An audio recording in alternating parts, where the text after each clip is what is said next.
Hello guys, we start chapter 9 today. Chapter 9 has two main topics. The first one is responsibility accounting, and the second one is pricing. Now, I carved out this pricing topic and I covered it in a separate series of videos. Those pricing videos are in your individual Project 3 resources page that I posted after your third exam, because I wanted you to have more time with this topic so it didn't feel so rushed, okay? So we've already covered half the chapter, therefore this first half should be fairly light, especially because I'm just going to be focusing on a couple of the key concepts, a few new vocab terms, and then there's just one formula that you guys will be responsible for. I know there are several reports if you've flipped through the chapter already. I'm not going to have you memorize those. We're just going to focus on some broad topics, the new key concepts, the new vocab, and one formula. So this should be a relatively short chapter that we're able to cover in today's module. All right, so before we go into responsibility accounting, we need to be familiar with two different types of business organizations. The first is centralized business organization, and the second is a decentralized business organization. A centralized organization is where decision-making authority resides with one person, resides with one individual. You can probably guess who that individual is. It's the president of the company, right? President and CEO. He's responsible for all major decisions. And that's contrary to decentralized business operations. Those are where decision-making resides with multiple individuals. Sorry, that's my shorthand for with, by the way. Multiple individuals at different levels within the company.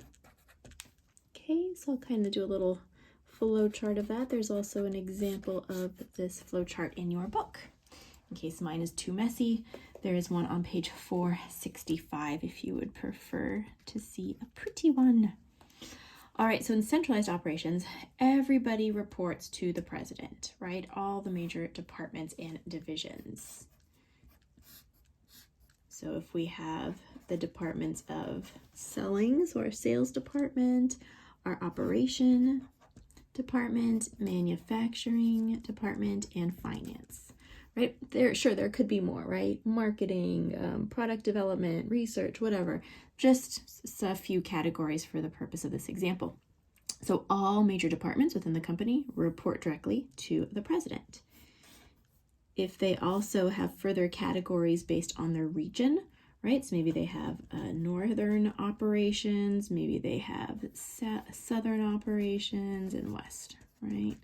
Notice that all lines go to the president, right? So if the Western operations need to purchase a new piece of equipment, who's going to make that decision? The president. Okay, so you can kind of already see what one disadvantage might be. So disadvantages.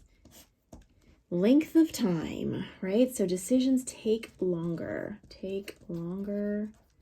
time for decisions, because this is just one person and he's having to clear all of the decisions. It's going to take a longer time. It's more bureaucratic, right? There's probably a process and there's a form that this person needs to sign. Maybe it has to get approved, but the final authority is going to reside with the president of the company for that or any decision. So a big disadvantage of the centralized format is it's just going to take longer. It's that bureaucratic organization, right? An advantage, and I'll go back to disadvantages in a second, but an advantage is that I guess the goals are more clearly communicated. Like he has the responsibility, the board of directors tells him the goals based on shareholder desires and the board of directors vote, right? So he is aware of those goals, and he has the authority to then make sure that everything he's approving is aligned with those goals. Okay, so an advantage would be better goal alignment with decisions. Let me go back to the disadvantage up here. A centralized format often can demotivate employees. Why? Because they feel like they don't have any power, right? They need something and it takes 6 weeks for them to get approval. And so they're kind of just demotivated. They don't feel like they have the control or the timeliness to get the resources that they need to do their job. So those are some disadvantages and advantages. Let's move on to our decentralized operations. So we have our president, we have our operations, we have our financing, then we have our 3 regions that we had talked about earlier. North, south, west. Now, each one of those has authority to make decisions regarding the sales and manufacturing for their region. Sales, manufacturing, sales. Okay, so now you'll notice that not all the lines go to the president, right? So if the manufacturing department needs something, that authority can rest with the manager of the northern region. He can approve it. It doesn't have to go to the president, right? So an advantage is more timely decisions, right? They're able to respond to their needs quicker. So if they see sales trending in a certain way, they can respond to it. They can make more, right? Because the needs of the northern division is probably very different from the southern division. All of a sudden they're running out on jackets. They need to manufacture more jackets. Instead of getting approval for that from the president, who's very busy, they can just get approval from their manager to buy more materials to respond to the increase in sales, right? Because they're going to have very different sales demands than the South region and then the Western region. So they have more timely response. It allows them to be quicker to respond to any changes that managers are seeing. Another advantage is it tends to motivate employees. They have more control. They're able to have their requests and their needs met quicker so they can do their jobs in a faster manner.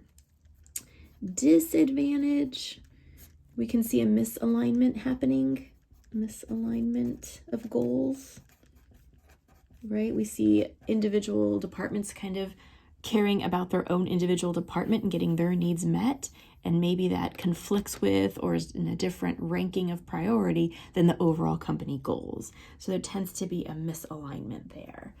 And it can kind of just lead to different separate operations instead of being one cohesive unit. Okay, so that's kind of an overview. Still trying to get used to this new landscape video format. So hopefully we can see it all there. Okay. So that's kind of painting the backdrop to allow us to go into responsibility accounting, that topic in the next video. We just have to understand the different business structures and how responsibility accounting can help in those different business structures. All right, see you in the next video.